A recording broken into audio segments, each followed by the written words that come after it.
Good evening, everyone. Nice to see you. And also, it's very nice that I'm here in Vienna. This is my first time here in this city.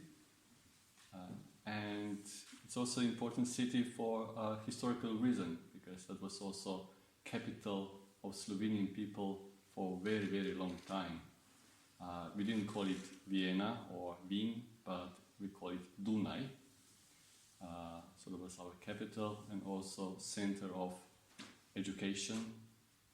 Big Slovenian educated people got the knowledge in this city. So it's kind of nice to visit and see this place. So thank you for invitation here. I believe many already practice Dhamma for some time, maybe just weeks, months. I'm sure some of you many years. So the wheel is turning, but is it turning to the right direction? Sometimes we are so busy to be here and now, just be focusing on turning, forgetting why we started this practice first place. Where is it going? Is it the right choice? Am I doing the right thing? Maybe I should go to another hole. Maybe they have right thing. So sometimes it actually is good to stop, reflect, reconsider where we're going, what we're doing, and what's actually the goal, what is actually the Buddha teaching. So we wouldn't be here if there wouldn't be a doubt. In some way we can say we are brothers and sisters in doubts. We're quite familiar with doubt. Not just about doubt about this practice, but doubt is part of our way of thinking in society. Every day, every moment is doubt. Shall I eat now or later? Shall I move left or right? Shall I say something or not? Doubt, what's the truth? Is this or that? Is this right practice? Shall I do the breathing or shall I do metta meditation? Is this teaching the right one or wrong one? So we're quite familiar with this doubt. It's all time in front of us. It's very unpleasant, especially comes doubt about deeper things. Let's say existential things, suffering. Why I'm doubting? Am I doubting because of this or that? Whose fault it is? We try to blame, criticize, being angry. With this doubt, we try to push away anything what is unpleasant and try to hold something which is attractive and pleasant. This is what we do in the world all the time. Try to control your doubt, try to control your feelings, going anywhere where it's pleasant and try to push everything else what is unpleasant. We think we're the master. We think we can control anything. Sometimes the pain becomes quite hard, too hard. Then we start to think, doubting. Let's take the Buddhist books. To go away from this unpleasant feeling of doubting and try to get information. We read, we ask. We try to logically connect. If we cannot logically connect, then we try to mystify. So all about, again, the same pattern as we're doing anything, as anyone in the world here in the streets, running away from pleasant feeling, going towards pleasant ones, and everything to try to find the truth with doubting. And the same attitude from the streets we bring also here, in meditation. Try to hold on something which is pleasant and grounds us, to hold us. And it lasts, while lasting, so it will be better, but then shakes us again very quickly. we're analyzing, we're doubting, holding something externally, some kind of practice, a kind of technique, some kind of breathing technique, so you can find some kind of sensual satisfaction to get rid of pain, worries, concerns, doubts. I'm sure we've done, all of us, that many, many times. And that kind of wheel was turning. Was successful? How far do we go with doubting? So Buddha was teaching actually about avitaka vichara, which means it's not reachable by doubting. It's not, the truth is not reached by analyzing about things here and there. Something about is in front of us.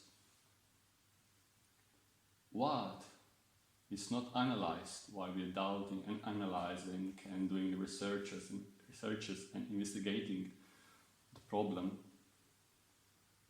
we are forgetting about to include that my perspective, my point of view into investigation. We are so good with doubting, but we don't actually stop and try to know what the nature of doubt is. We have knowledges, but we don't know the nature of knowledge. We have faith, religion, belief, but do we know the nature of the belief? We're so busy looking in front of ourselves and looking at something, or in breathing, or in the words we hear in front of us, and we either agree or disagree, or we approve or disapprove, or feel pleasant or unpleasant. It's all in front of us. Never actually, we still don't know that thing, that point of view, that mind, which is in the background. So we may say, oh, the mind is universe, or we all one, or the mind flows like a flux. But we don't really know. It's a thought. The thought, the idea, which is also in front of us. Special mystical experiences are also in front of us. So what is in front of us can be only known, understood through assumption. It's always what we look at is true assumption. And an assumption, as the Buddha said, is a cause for all suffering, for all troubles. Not because this or that, and try to find the blame over there, but because of that assumption. So that's why sometimes we have to stop. Wheels are turning, let's stop it now. And reconsider, where is it going?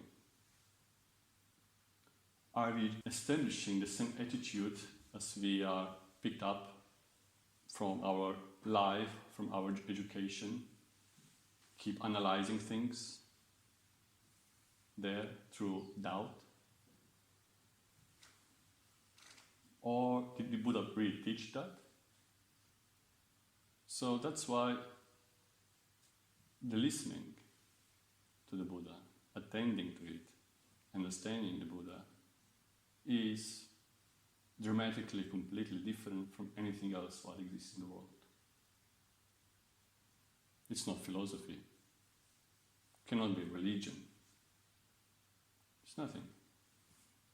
We don't need to put a label on it. But it's about analyzing the existence. Not our existence, your. Because you have to investigate your point of view. So that's why Dhamma, Buddha's teaching, cannot be scientifically proved. Because science needs objective thing, something that we all share, like a cup, and we all talk about cup. But when we feel dis-ease, when we feel suffering, unpleasantness, we can use many other words, fear, tension, anxiety. That's very personal. only you know it. So we have to learn to investigate in more personal level.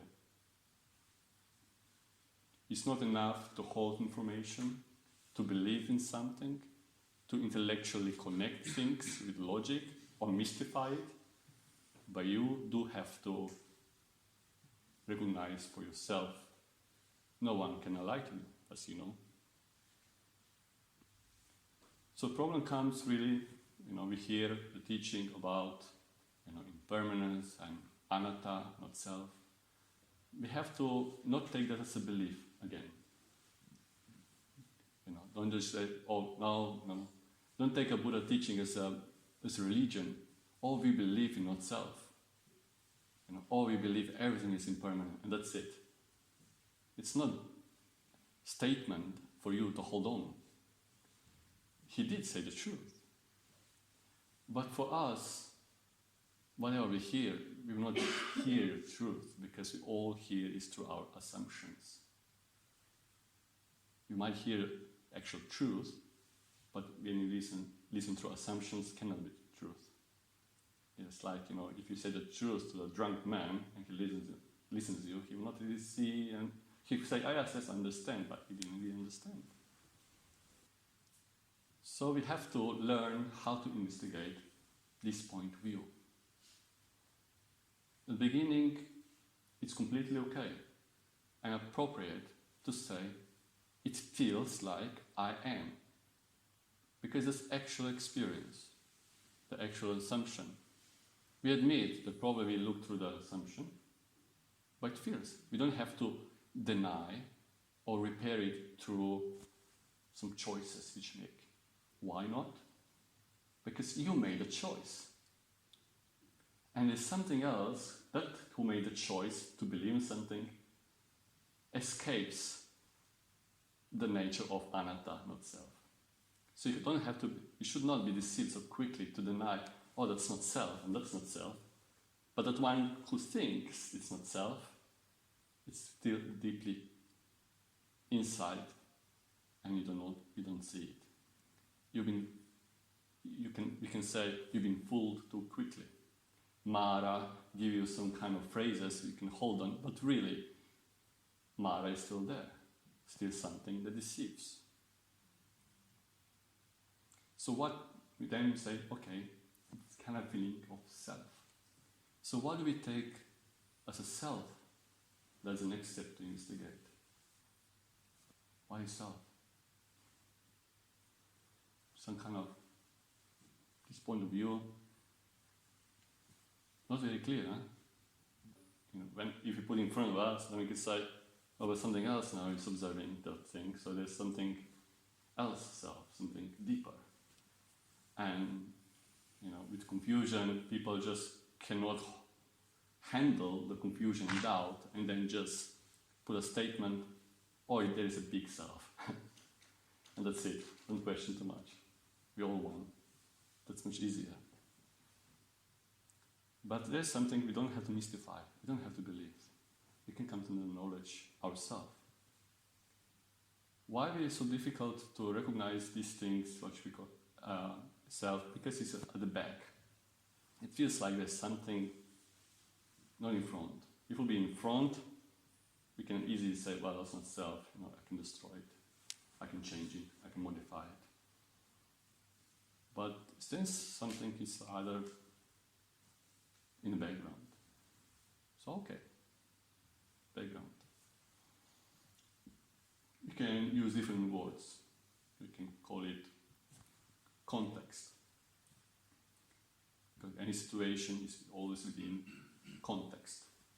So that kind of sense of my experience in front of me is always within some context, that background. And we have to analyze this background or context in the way that we keep it as a background and context. If you put the context in front of us, that's not anymore a context. It's phenomena. It's content. And that's why we use meditation and contemplation. We try to analyze, investigate that thing which is here, as a present, it makes this experience possible. But we don't really understand it. It is elusive, let's say. So when we look, when we listen now, the first step is to we can analyze what has to be there that I experience, let's say, or when listening to this voice, or when doing anapanasati, when we bring in, bring out, or listening, or doing anything, what has to be there that is always also kind of experience, is part of the experience, but it's not in front of us. But this experience wouldn't be possible without that thing in the background. So when you, for example, especially when we meditate, breathing in and breathing out, what has to be there that makes breathing in and breathing out possible? You will see there has to be body. So body is condition for breathing in and breathing out. Isn't it? So when you bring out and bring in, that's your object in front of you. That's the content. But then you don't think about the body. But of course, you do also experience the body. There's the body. But not in front of you. Not as the thing in front of you, but in the background. So we keep that why. We bring in and bring out, and that's the main object, but also we recognize, more like in the background, like context, like a little bit blurred, there is a body. Okay? So for example, metaphorically, when I'm looking at you, I see a person, but then, there's some other things, other people around it, but a little bit behind, context, not the main object. Yeah? So the same when we investigate, bring in, bring out, we see that there's something else which is not our main object, but still also there.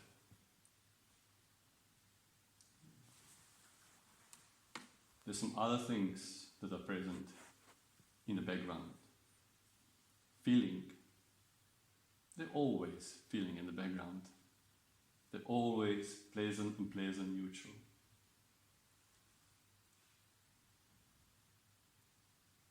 We always, we can just see, we didn't really choose the background. We didn't really choose the body. Body was given. We didn't really choose if the feeling is pleasant, unpleasant, or neutral. If I ask you, what feeling do you feel? Some say pleasant, some say unpleasant. But did you choose it? Yeah? Even if I ask you just what you feel, just see the mind goes a little bit back. Oh, because it's more recognizing the background. Not like in front of you, I desire this ice cream, but like feels more unpleasant or neutral. And then if I ask you, did you choose it? You probably say probably, hopefully, no. You can choose it, it will be always pleasant, of course. So it's there in the background. It's its own nature of arising and ceasing. You didn't control it. It's there. Another thing which is always in the background. Mind. Let's call it more loosely translated, let's call this now moods. Which kind of mood are you right now? Good mood? Bad mood? Did you choose it? Did you make that way? Probably you're not even aware what mood you are, and then ask you, and then, oh, it's like that. It was standing there, behind. And other things in the back, other phenomena that the Buddha was teaching, particularly, let's say, consciousness and other elements that Buddha was talking about. So they're all there, right now. So we have to, point to the practice is not analyzing what is in front of you, what is within my point of view. Because my point of view, let's say we call it I am, I. But we have to investigate that this I, well, I should say, we take this I for granted. With so much doubting, analyzing, and we take that I, the point of view, for granted. We don't question that. Yes, everything is impermanent, everything is the flow, like with autumn and comes to the wind, goes to the winter. But that sense who says that feels like very, very permanent. So we have to learn to investigate what is before I. That I is not something that stands so permanently, so without foundation, but is based and conditioned and determined, directed by the background. And the background, and then when I, this point of view, that self, has actually foundation to stand on. And that foundation, the body, has its own nature of, you can't control it. It ages. We don't have to look, it's aging, try to reflect it's aging, but just the eyes depend on something I don't have no control of. And it's dependent upon. Which kind of permanence is that one? Dependent upon. Very bad refuge. And we see that this sense of I is also dependent on feeling. How much the syllable it can go. So which feeling is I? Is it a pleasant one? Or is it a unpleasant one? Or neutral one? Again, like I said, when you look and reflect, you don't have no control over feeling. And then you realize, that I, sense of I, has this stance on that one, in that swamp, on that quicksand, on that mud, or this sense of I being dependent upon the moods, mind, and moods change too. Which one are you? The good mood one? The bad mood one? The depressed one?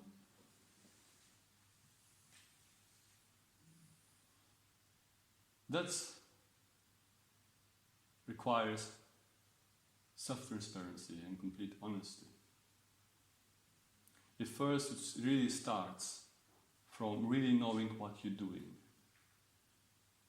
I am doing is coming from sense of that assumption.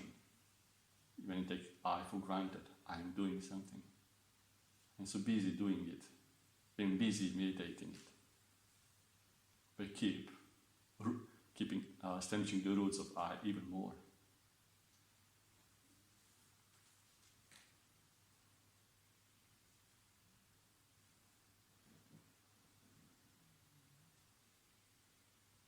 So, but honesty, with honesty you start saying, if there is honesty, you say, I'm actually doing this practice because actually, now I see, I'm running away from unpleasant feelings. I don't want an unpleasant feeling. I want to meditate to get pleasant feeling. I can't control that one. I can make it to be that way. But actually you just bow and allow ignorance to be established. And maybe you will succeed in gaining some pleasant feeling for time being. And then you have to repeat, repair, patching. At the end, as I like to say, you end up like patching tomato. More you patching tomato, worse it gets.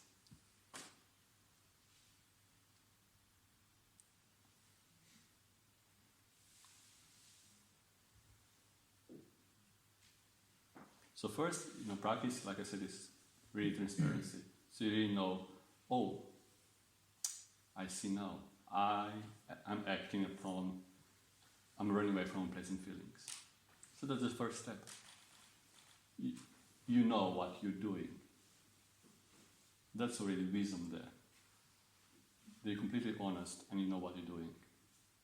You're honest, that there is unpleasant feeling, and you're using teaching and so on just to run away from that. Not to understand it, just to run away. So then I realize, I made a choice.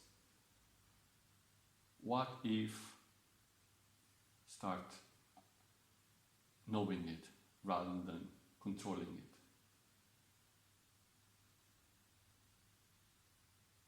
And reflect on it. Contemplate. And contemplation is not like thinking, analyzing in front of you. Contemplation means when you're actually seeing, your attitude, your moods, and your feelings in the background. What I was telling to you right now, some might know, I was talking about Satipatthana. 4 foundations of mindfulness.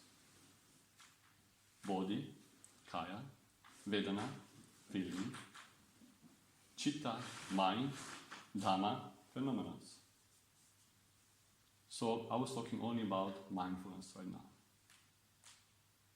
So it's mindfulness, as you see, it's not mindfulness something in front of you. It's not fixating at something. But mindfulness is something recognizing that background, that context. Mindfulness is loose translation. Pali word is sati. And literal translation for sati is actually memory. Okay, it's a bit funny to think about memory of the past, but let's call it memory of the present. Even, if you see memory as I think of the past, and I said, what happened yesterday? So let's say I'm asking you, you can think in yourself, I will ask you, what did you eat yesterday? Think about it. What did you eat yesterday? So you see, really, some eyes are going here and there. So what you're doing, you're looking at the context. You're looking where you've been, who cooked, what time of day. You have billions of pictures that, you find yourself, I was eating spaghetti. You didn't immediately thought of spaghetti, your thoughts were sort of context within when you were eating. So that's how memory works. In all situations we are in, there's a context.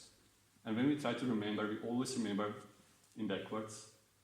First, all these kind of images in the context, and then that food. So the same is in the present time. Whatever experience is within the context. So that's why sati is called memory. Recollecting, maybe it would be better translation for sati, recollection. So recollection of the present. So this means like, while I'm here, sitting, we recognize, we remember the context. We remember the body. We remember the feeling. Is it pleasant, unpleasant, neutral? The body is there, and so on. So that's why practicing mindfulness is then, let's say, effortless. Because it's not in front of you doing something, I am doing something to go there. But practicing mindfulness is actually when you know what it is, and when you discover it, and understand it, it's effortless. You're not doing it. It is there. And that kind of mindfulness, properly established, then you also understand phenomena. You understand how that experience functions. How the experience is its own nature, and it doesn't need a master, the architect, the controller. And then when you see that, it's nothing personal. You can't control things. Will be just putting the hand to the fire. When you get a praise, so what? When you get a blame, so what? When you get doubts, so what? Anxiety, tension, and so on. What for? Because you're free. Because you understood. So that's the knowledge when you understood. It's not a knowledge achieved by doubting, achieved by speculating.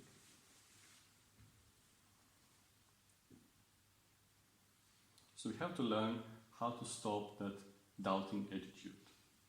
Try to find out everything we're doubting. We can call it also abstract thinking. We think about things here and there, things which are not even connected with the present, just stories that happen, analyzing. So this Buddha said this is like a linear thinking or linear talking. Tirachana, it's called in Pali. Sutta sometimes wrongly translated, they call animal talk. Talking about politics, talking about sports, heroes. In Majjhima Nikaya, in other suttas, they call it as an animal talk, which is a bit silly, because I have two dogs, they don't talk about kings and queens and politics. But it's because it's the same word for animal as Tirachana, it's the same word for horizontal, and they called animals horizontal because of the spine is horizontal. So actually it's horizontal talk, but it's a horizontal thinking we should not do, Buddha discouraged. Yeah? Because it's distracting, because it has nothing to do with the Dhamma. But he was encouraging how to then do not horizontal, let's say vertical. How not to do abstract, but concrete. We are reflecting, we are contemplating things while the things are present. Yeah? We don't try to analyze something which has nothing to do here and now. What is actual. What is inviting to see. And what is here? What is present? Body. Feeling. Mind. Phenomena.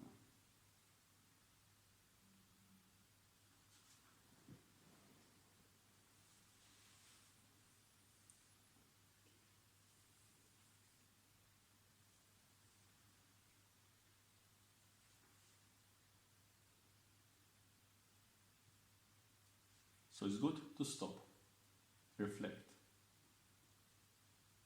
Are the wheels turning in the right direction?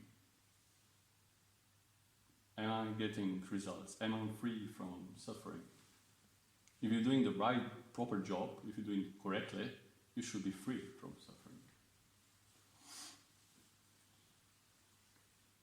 And then, really, I'm honest in my practice. And I'm really dedicated, or I'm just allowing myself to be blinded, kind of hypnotic state. Because actually, I should say we're all hypnotized right now. We have to learn how to or hypnotize ourselves. So I'm doing the right thing. Do I want to be free, or do I want to indulge in it? And then we make a choice. Let's say, hopefully making choice, not indulging it.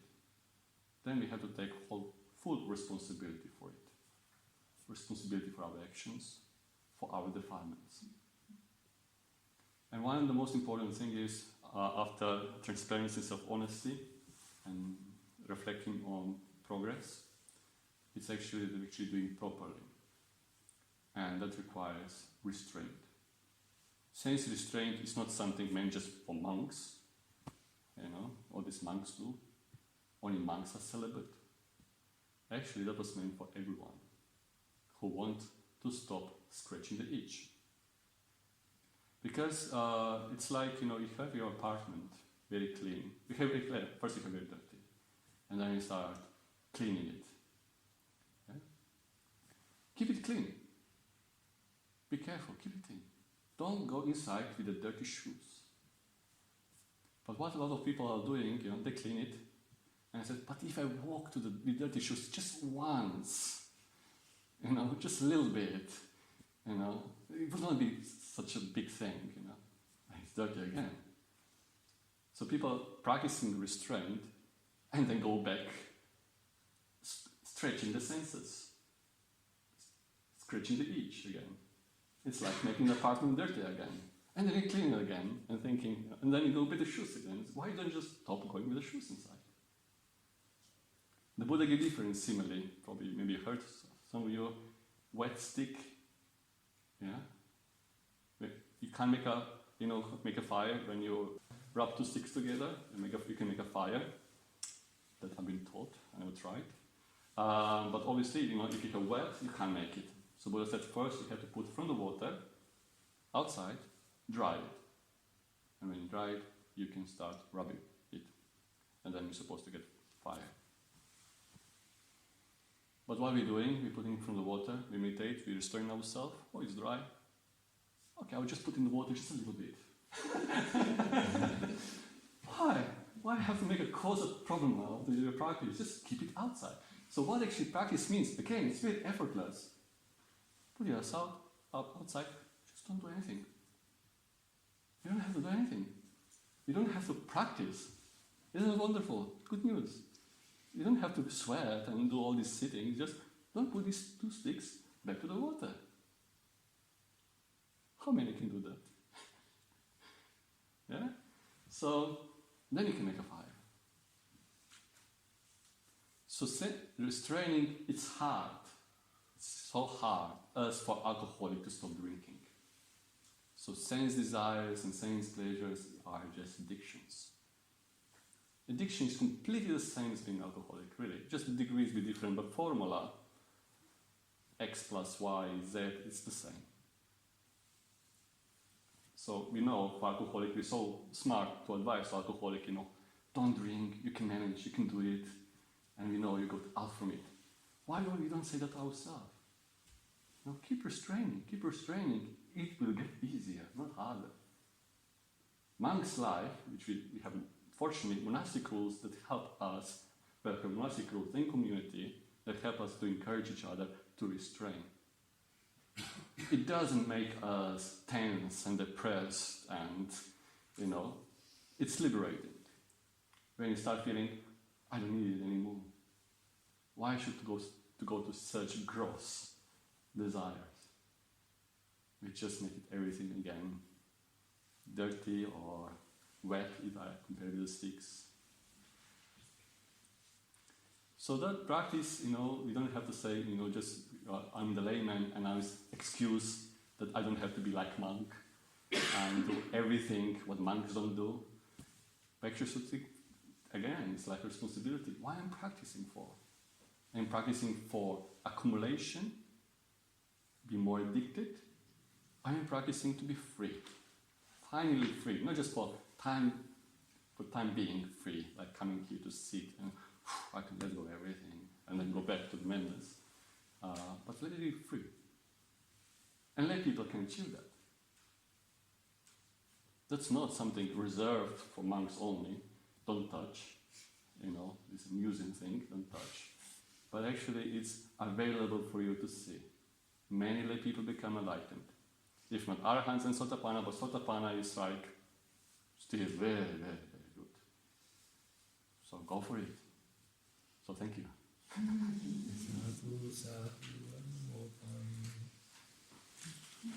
So we have 10 minutes. So if any question, any doubts?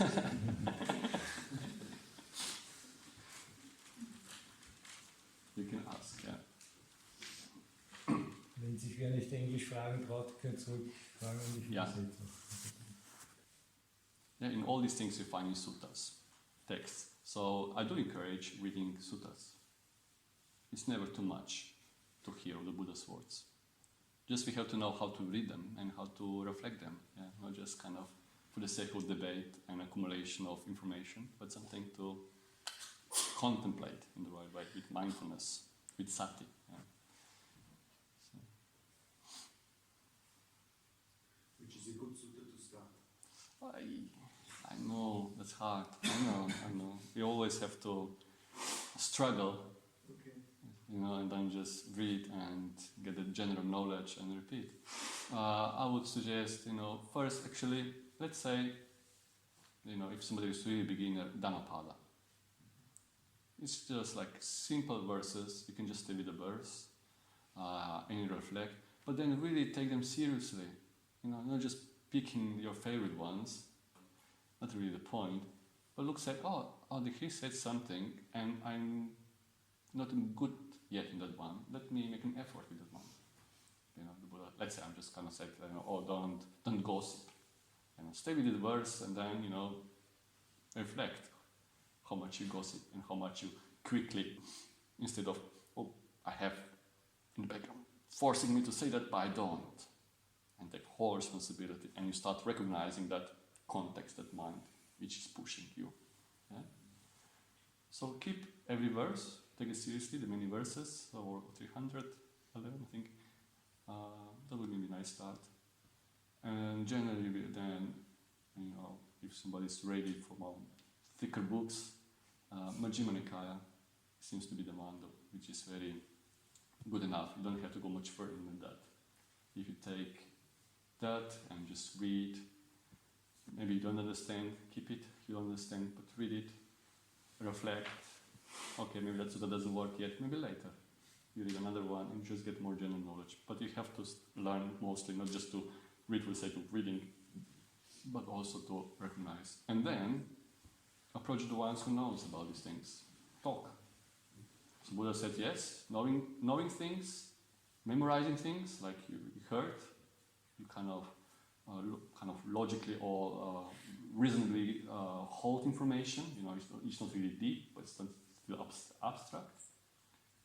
Talk about it with others and contemplate them, try to see for yourself. So approaching experienced people is a good idea. So, but yeah, we all go with trial and errors. I was stumbling a lot. I had very good fortune. I had very good proper friends around who knew things, who understood the Dhamma, and also who were patient with me.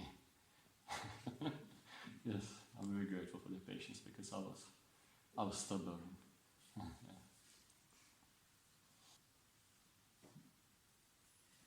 I wanted to ask you a question about anatta. Mm-hmm. In my experience, there's always something, and as long as there is something, there is the feeling of I. Mm-hmm. It has nothing to do with context or not context, or it can be anything. Even if I were dead, if I would lose my conscience, this would be still a memory, or there is still the presence in. When I sleep, I'm conscious. There's always something like. Yes. But now the problem is you identify yourself with a consciousness. So you call maybe consciousness is I, maybe other things. No, I don't identify it with consciousness, yes, or with feeling or with body. Yes. But there's always something present. That's true. So that remains. No, that remains. That remains, yes. Sense of individuality remains. Doesn't mean just something gets blank. At that point you exist. But I don't make more out of it. I don't say I am. I will not get hurt if I read it properly.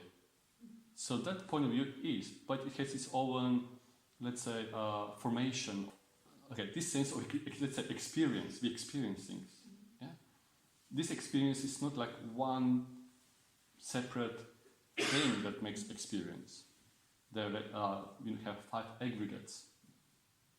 Yes. So 5 aggregates is synonym. Panchakanda is a synonym for experience. Yes, but there is always experience. Yes, it's always experience. So it's always 5 aggregates. It's never one. And any aggregate can be without another one. So they combine. Yes. So that's to have an insight into it. That's the right a right direction, because it's not like I am just one consciousness, but consciousness is always consciousness of something, so it has to have phenomena, which is other or aggregates, nama rupa, or name and matter, we translate it. So consciousness needs phenomena need consciousness. They're interdependent. They're together. Something relating. Yes, exactly. And so you can't say there is nothing. That's again another mystified thing. People come to the conclusion, oh, it's just then nothingness, nothing really exists. You know, I didn't say that. The nature of your question, I think, was not another. And I think you meant that you're looking for the shunyata notion. Sorry? Shunyata, emptiness, shunyata. Sunyata or shunyata, Buddha didn't talk as a kind of dogma, there's nothing. It's just absence of something. So right now when we are here, there is absence of forest. Okay. Something what is not in front of us, but it's experience, because I just mentioned the forest. It's like, but not here. But that's something, I don't make too much dogmatic as other traditions did. They just make a whole PhD on sunyata or shunyata. That's not what the Buddha was trying to teach. It's just absence of something. Something like that, but not like negating that nothing really exists. No, not like that. No. Because if we say nothing really exists, we're just saying throwing baby in with the bathwater. Yeah. So we throw too much because experience is here. Can't say it's nothing. But I think that I exist too. Well, that comes extra. I think it's good. You admit it. You don't need to say sorry. That's actually, I congratulate, because you've been honest, not just deny it. You were honest to your experience. But now you have to see, I think, so, well, yes. Yeah, you think. Maybe yes, maybe not. But you don't know. So that's the point. Yeah. Any question? I was wondering, it's a bit a different topic, but body contemplation of the 32 body parts. If you have maybe an advice, and somehow struggling a little bit, what does contemplation mean of here, how do I meditate or contemplate with... Again, try to contemplate as in the context, yeah? Not just like in front of you, it has nothing to do with you. You can analyze the pictures, images, but something which is more personal. Yeah. So something like, without lungs you wouldn't be here. With hair, it's so attractive, you put in the mirror, nice, but then when you fall down, like, ugh, then what else, ladies like with nice nails and it's beautiful, but then you chop it and come on the floor, everybody finds it disgusting, So it's the same thing, just one is part of you, that one goes up, it's not attractive. But also like to reflect that this is how is the body, it has all these parts, which has nothing to do with you, was already given beforehand, you didn't make it.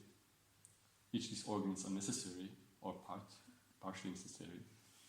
And one organ stops working, blanks, and everything stop working. So you reflect like that, you don't have to keep repeating, but just recognizing that it's more in the background, something because you identify yourself with the body. Just recognize what the body really is.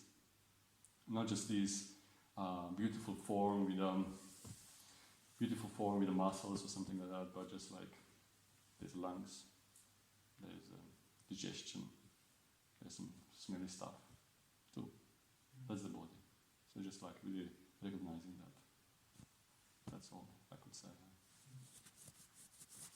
Or like when the body is like seeing as a corpse, how it's deteriorating and what can happen with it. So, but it's not enough just to have it in front of you and just like, oh, that's disgusting. Some monks are so obsessed with these absubha practices, they see these kind of corpses and sometimes autopsies. Some monks like that can be. But it's just like still objective, doesn't really challenge you if you don't know how to use these things really to recognize as in the context, in the background. Because, we're talking about ugly parts of the bodies, and if I show you the autopsy, it's like, no, it's not attractive. We push it immediately away. How many people like to see autopsy? Yeah, but why? Because it's not pleasant.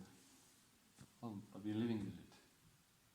Just again, that's another transparency to see what really is. Yeah, that's the point. Not to cover it with more assumption, with more ignorance. We want to be free from ignorance, so we have to start with the basic things. Stop running away from the truth.